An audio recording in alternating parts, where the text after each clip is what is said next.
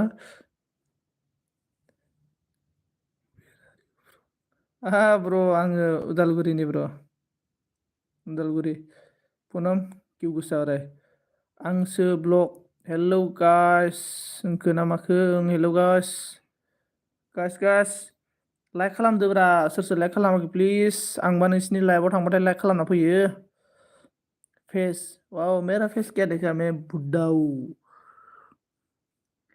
कहने तो बन जाओ तुम मेरी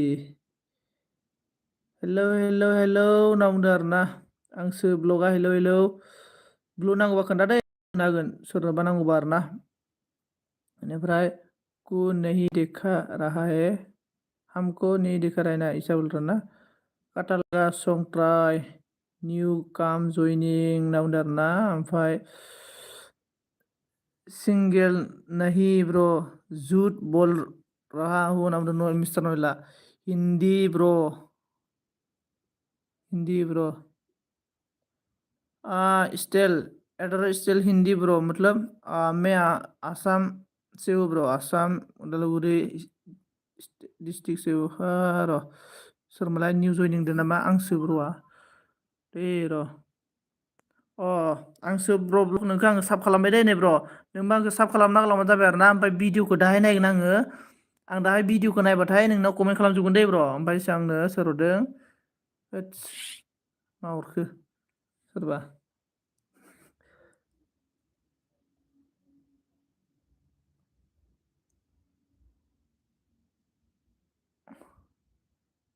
बेनिफ्राय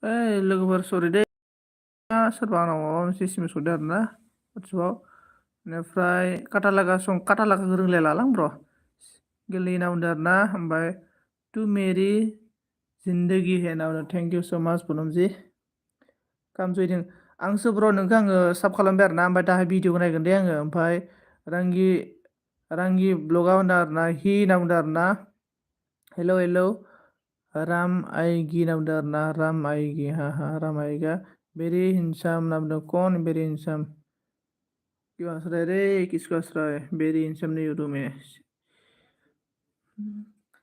कहने तो बन जाओ तेरी बना लाजिलां हास्राय रे हास्राय सं होनना बुंदों आरो ना सं show your face bro मुझे ज़रा इंग्लिश नहीं आता है रे हिंदी भी ज़्यादा बोलने नहीं आता है मुझे like don thank you so माच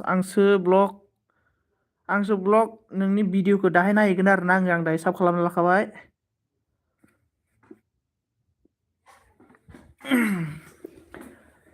सिमाङाव नों आंजों मानो फैया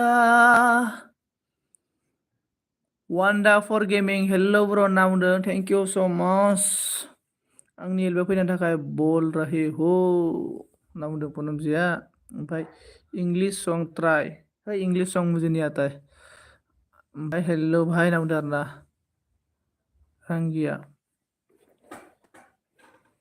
I'm so lonely इंग्लिश गाना मुझे नहीं आता है हेलो भाई हेलो हेलो कौन लाइक नहीं किया प्लीज लाइक कर दो प्लीज दोस्तों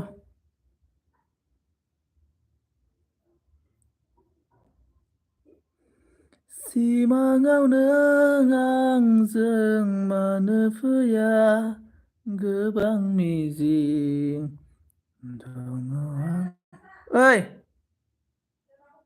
जाराव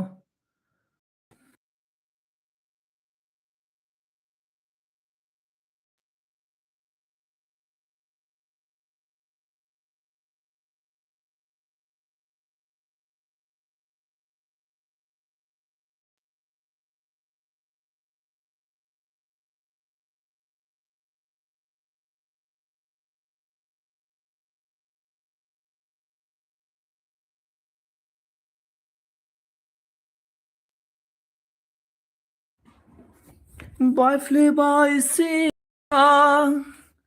Walani, I love you, man. Wow. Motu bolo putu, motu putlu bolo. Super me, please. Support me, please. The Wanda game for को support करो दोस्तों. किस किस को blue चाहिए बोल दो. Love you, man. हम दिल की धड़कन में पूनम सब बेक कर please. Poonam Wanda for gaming को सब कर दो प्लीज. Bro what language? मेरा लैंग्वेज है bro Bodo language. Bodo Assam.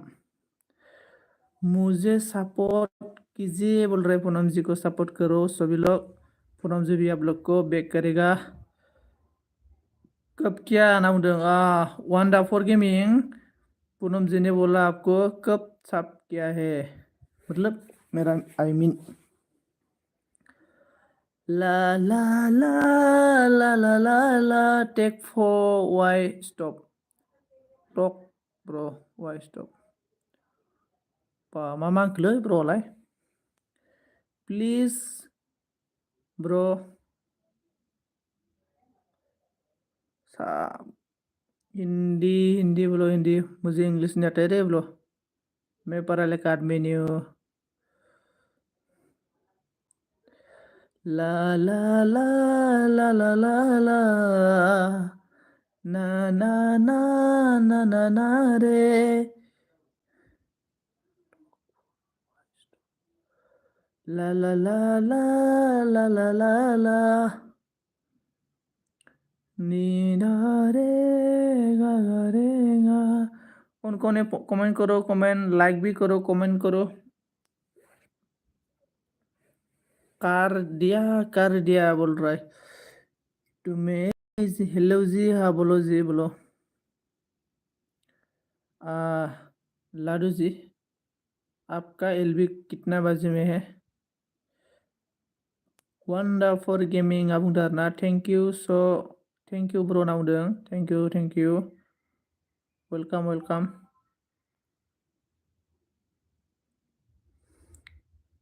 Wanda ji back कर दीजिए नाउदों.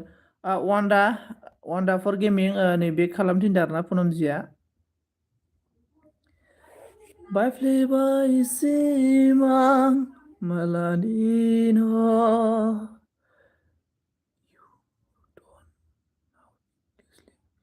You don't know English language. कर दिया. चला कर दिया. Still how are you? Still bro please tell me in Hindi.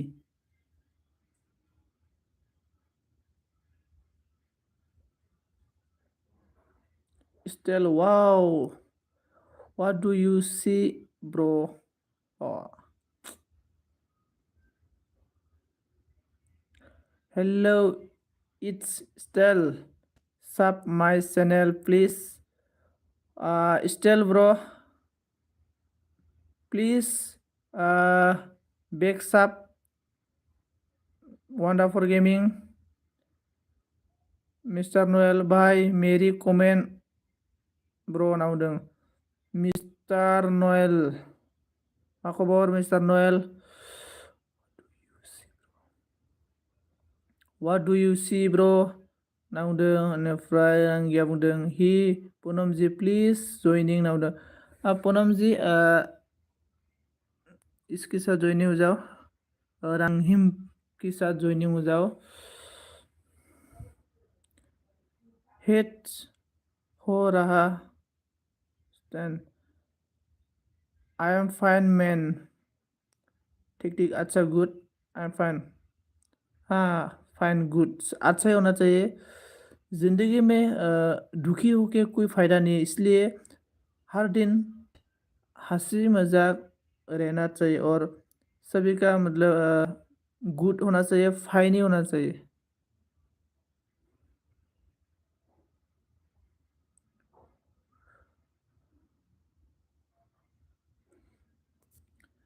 बोहैलांबाय सना गोसोआ नों गैया फैदो आयै न'आव थांफिन दिनि फोथाराव गाबनानै आदाखौ जों बहा मोनफिनबावनो जोंजोंनो लोगोसे थांफादोंमोन जोहोलावा How are you bro? I'm fine bro. दावहा फोथाराव बियो दिनै मुंख्लं जाबाय रांगि ब्लग जइनिं दान 182 रांहिम ब्लग आपको पूनम जी ने सब किया है प्लीज पूनम जी को भी बैक कर दो रांहिम ब्लग लाइक करो मिस्टर नोएल लाइक खालामदो लाइक खालामाखैबा style bro please like me who bro nice सिंगार ना बुंदोंना मिस्टर नोएला नो नाइस सिंगार नहीं प्लीज ट्राई हिंदी सॉन्ग कौन सा सॉन्ग को गाना है हम दिल की बोलो गाएगा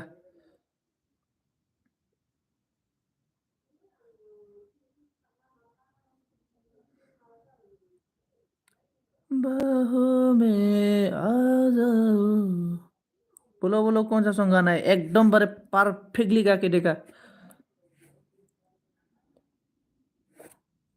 hello hello support me please नाम दो वंडा गेम को सभी लोग सपोर्ट करो किस किस को ब्लू चाहिए बोलो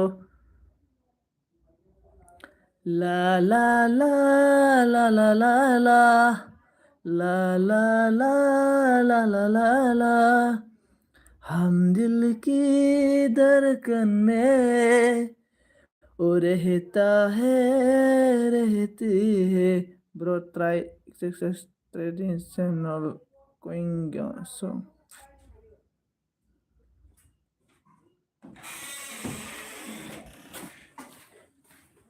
चंदिनी बर' फन खालामदोंमोन माने एसे अमा बेदर जानाय फेरला जादों एसे देहाखौ सेबनो थाखाय रानिं खालामबाय दोनदां जाबा हरफैलायला थगायलाबायनायखौनो हरखायला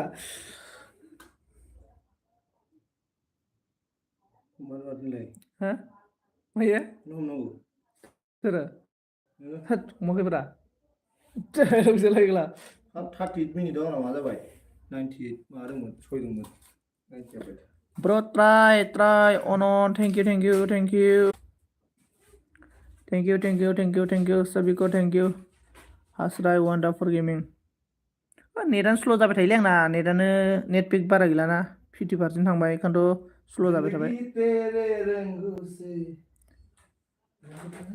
डली सजा के रखना मैं तुझे लेने जाएंगा ना बोरैमोनलाय मेथाइया आं उन्दुना दंलै बिराद गोजांदों बाबारे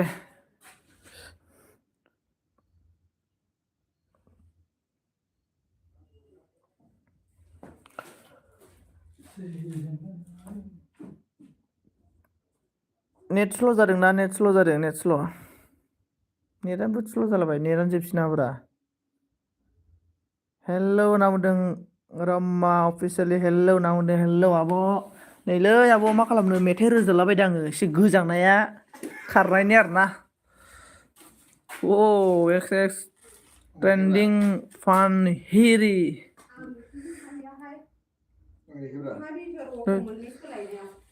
like don thank you so माच आब' लाइक डान खालामनो थाखाय ला ला ला ला ला ला ला ला एडवांस सॉन्ग गाओ ब्रो एडवांस कौन सा एडवांस गान है मोजांसिउ मोनो सिमाङाव नों आंजों मानो फैया वाव आस्राय सभी लोग पागल है मैं तो पूरा आई एम क्रेजी बॉय बे नोंनि गेलेनाय नामा इदिसोब्रा है जाम्बा नों रोङाखै बे नोंनि जादु नामा बे नोंनि गेलेनाय नामा मैं पागल नहीं नहीं नहीं आपको नहीं बोल रहा मैं पागल मैं आई एम क्रेजी बॉय वाव होनदों नयला नयल वाव नयल नयलाबो थांखो ओइ नुब्रा ओइ नयल नुब्रा नयलालाय अबे जोंनि गामि नयल नामाब्रा खोन्थाहरदो दे मैं पागल तू मेरे सामने तू मेरी जिंदगी तू मेरी जिंदगी यस आई एम पागल अके ब्रो नामदो अ नयला जों गामि नाब्रा नुब्रा नयल पाबजि गावनो रोङा नोङो माबा एनिमिखौनो गावनो रोङा ओरैनो थैलाबाय थायो आई एम मिन्ट हासराय crazy boy yes I am crazy मैं हूँ crazy crazy crazy crazy I am crazy वार माय फै गेलेनो जाखाय नयला बहा ओइ नयल गेलेनोबा फै अम्बारनि मबाइलजों गेलेगोन दा र' कौन पबजी कौन खेलता है प्लीज नाइट में खेलेगा सन्नाय सनामदों आब' रमाया आब' जानला मोनला गोदाव सोराव मोनजाला आं गोसोखौनो बोरैबा गाबहां मिनिहां बोरैबा मोनबाय थादों आं गोसोखौ दिनै गोजोननाय गैया आरोना सान्थि गैया मोजां मा जादोंथाय लाइक दा होनदों नै मति रिना वाव रिटना इतना लेट से आराय You mean like that now that now Om Har Har Mahadev Devagadev Mahadev naudeng Mr. Noel come one be one room bro naudeng bro one by one arna bro Har Har Mahadev Devagadev Mahadev मैं नहीं करती ही PUBG wow आप PUBG नहीं खेलता है good अच्छा मैं भी PUBG नहीं खेलता हूँ कभी कभी you are meet bro still bro मामा होनबाय थायो जय श्री कृष्ण राधे राधे राम राम सिया राम जय जय राम राधे राधे राम राम जय फुलराय सम हरि हरि कृष्ण हरि मुरारि बहा दंलै आं न'आव दंलै खम्बल सिङाव सोंबावो आङो बिसिनायाव खम्बल सिङाव थानानै नै मेथाइ खनगासिनो दङ हम दिल के धड़कन में और रहता है राधे बोल भी सरकार सभी ना मा ब्लू बावदोंलै आब' ब्लु होनो सोरबा थुब सावबाय दांलै थुब मोनामफैबाय thank you so much Rina ji thank you so much Radhe Radhe Poonam ji Radhe Radhe Radhe Radhe Radhe Radhe सभी को Radhe Radhe tell me bro नाम दं स्टाइल ब्रो बोलो style bro Hindi language please tell me in Hindi language by नाम दं पूनम जी क्यों जा रहा है रीना आ गया इसलिए आप भागने के लिए कोशिश कर रहा है ज्वाइनिंग करो न्यू लॉक रोमा ऑफिशियल के साथ सभी लोग ज्वाइनिंग हो जाओ प्लीज बहुत सारा आइडिया है रोमा मैम के साथ बहुत सारा आइडिया है आप लोग इनका एलबी में जाएगा तो बहुत सारा आइडिया मिलेगा इसलिए प्लीज सभी के साथ सभी फ्रेंडशिप हो जाओ यू आर मीट ब्रो जय श्री कृष्ण नामदों मीन नामदों हम जहाँ हो क्यों जाएगा इतना पूनम जी पूनम नहीं सॉरी रीना जी आज पूनम जी का एलबी में क्यों नहीं आया सुबह का एलबी में क्यों नहीं आया 6 बज गया ना वाह thank you so much Poonam ji आपका तो एलबी का टाइम हो गया ठीक है मी एंड माई लाइक डान thank you so much like डान देने के लिए थैंक यू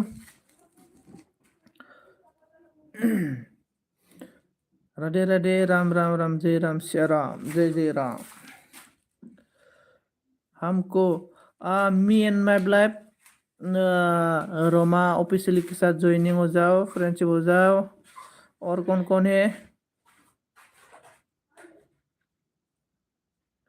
ओम हर हर महादेव देव महादेव पूनम काम ज्वाइनिंग।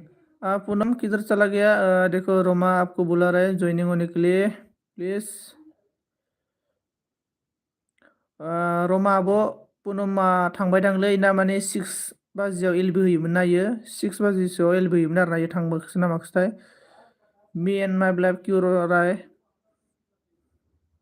नोएल मेरा पूनम नहीं है। औ औ हाँ मिस्टर नोएल नो bro please tell me English बावसो नोगोला नोएला हाथ दुगालै नोएल नोएला न'आवनो थाया माथो मैया नोंसिनाव थांदोंमोन आङो दावदिंफोर हांना जाहैलायनाया अबाव दंमोन नोंलाय?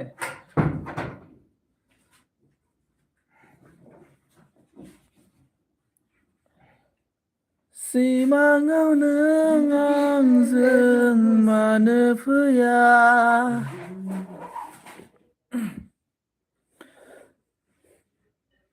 सॉन्ग ट्राई सॉन्ग नाम ना मोटू आपका एलबी में नहीं आएंगे क्यों नहीं आएगा सॉरी मोटू आपका एलबी में नहीं आएंगे क्यों नहीं आएगा मेरा एलबी नहीं आने का रीजन क्या है आप ब्लू ले लो मैं ब्लू नहीं लेगा जिसको मैं दिया ना इसको मैं रिटर्न नहीं लेता है इसको मैं आपको दान में दे दिया please tell me English I don't know English miss आंना ब्लू अपना ब्लू ले लो भिक्षा ले लो me and my life comment check me and my life Roma के साथ रोमा पिछले के साथ फ्रेंड हो जाओ प्लीज कमेंट दिया है आपको कमेंट चेक बैक साफ कर दो भिक्षा ले लो भिक्षा ओके बाय बाय मोटी जी क्यों बाय बाय रोमा ऑफिशियली जी ज्वाइनिंग डन रोमा आपको पूनम जी ने सब क्या है हम किसी की एलबी में नहीं आएंगे क्यों नहीं आएंगे क्यों नहीं आऊंगी ओके बाय बाय गुस्सा गया मोटी को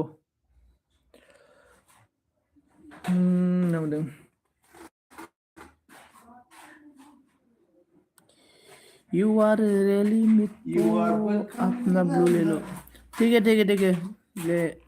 ले लिया मैं संजीत जी मैं एलबी का टाइम हो गया thank you so much Poonam ji मेरा एलबी में आने के लिए और मेरा एलबी में आके मुझे साथ देने के लिए thank you so much bye bye thank you so much bro tell me of most welcome आब' रमा नोंखौ आंनि एलबिआव फैनायनि थाखाय आरोना मोस्ट वेलकाम आरो दसे समब्लाबो गावनि बेसेन गोसा समखौ आंनि एलबिआव फैनानै आंखौ सापर्ट खालामनो थाखाय आरोना थेंक इउ सो माच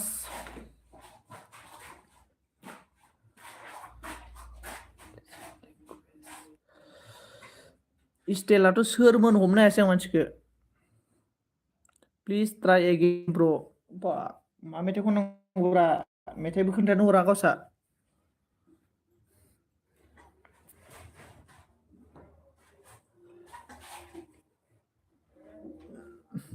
हान्टु लोरब मोटू ब्लू किसका भी मतलब तू मेरी सामने तू मेरी चांदनी और तू मेरी चांदनी आपकी ब्लू ले लो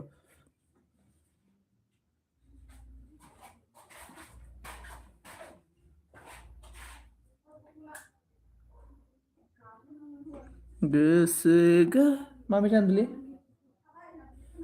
नोंखौ आं बावनाय नङा नोंखौ आं बावनाय नङा जेब्लाबो आं नोंखौ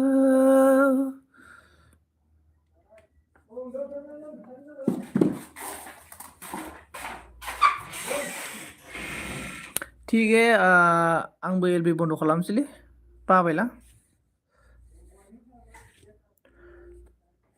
सभी लोग को थैंक यू सो मच मैं अभी एलबि बंद करो कमेन्ट मी आं एलबि बन्द खालामसै आरोना सोर सोर दङ कमेन्ट खालामदो कमेन्ट सोर सोर दङ कमेन्ट खालामदो कमेन्ट आं एलबि बन्द खालामनो सानबाय कौन है प्लीज कमेंट करो मैं एलबि बंद करना चाहता हूँ गोसो गैयामोन रजे आंहा नोंनि अनगा थांनो गुड नाइट समालाय रावखौबो नेबाय थाया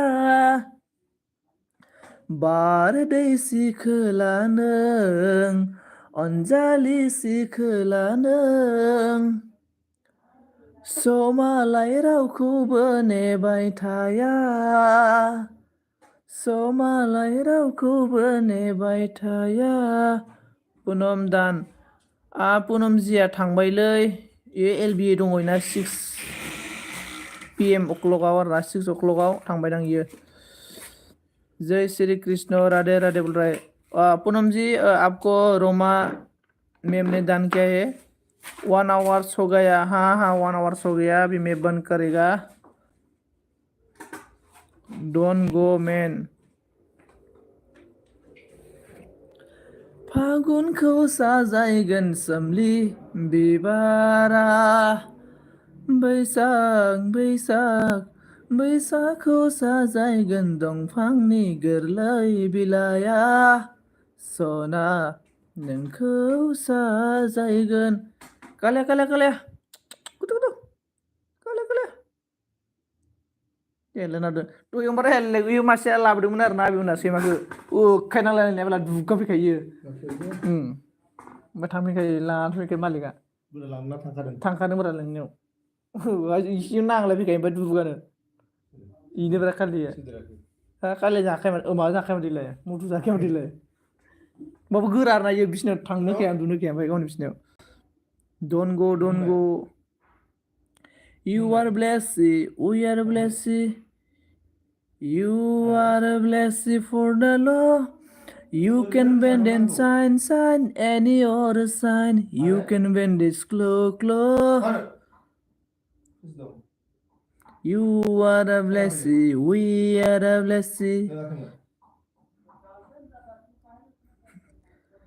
बाय बाय सभी लोग को बाय आरोना गासैखौबो आंनि एलबियाव गावबागाव समखौ बेसेन गोसा समखौ दसे समब्लाबो नुजाफैनानै आंखौ कमेन्ट खालामनानै आंखौ सापर्ट खालामनायनि थाखाय आंखौ लाइक खालामनो थाखाय आरो जोबजासे थानायनि थाखाय गासैखौबो आरोना थेंक इउ सो माच सी यू अगेन फिर मिलेगा दोस्तों फिर मिलेगा see you again all friend गासैखौबो लोगो मोनगोन नेक्स्ट गाबोन फुंनि 9टा बाजियाव लोगो मोनफिनगोन आरो बेलासिनि 4टायाव लोगो मोनफिनगोन गासैखौबो दायो आंबो बेलेग गुबुनफोरनि एलबियाव दसे नुजाहैनोसै आरोना लोगोफोर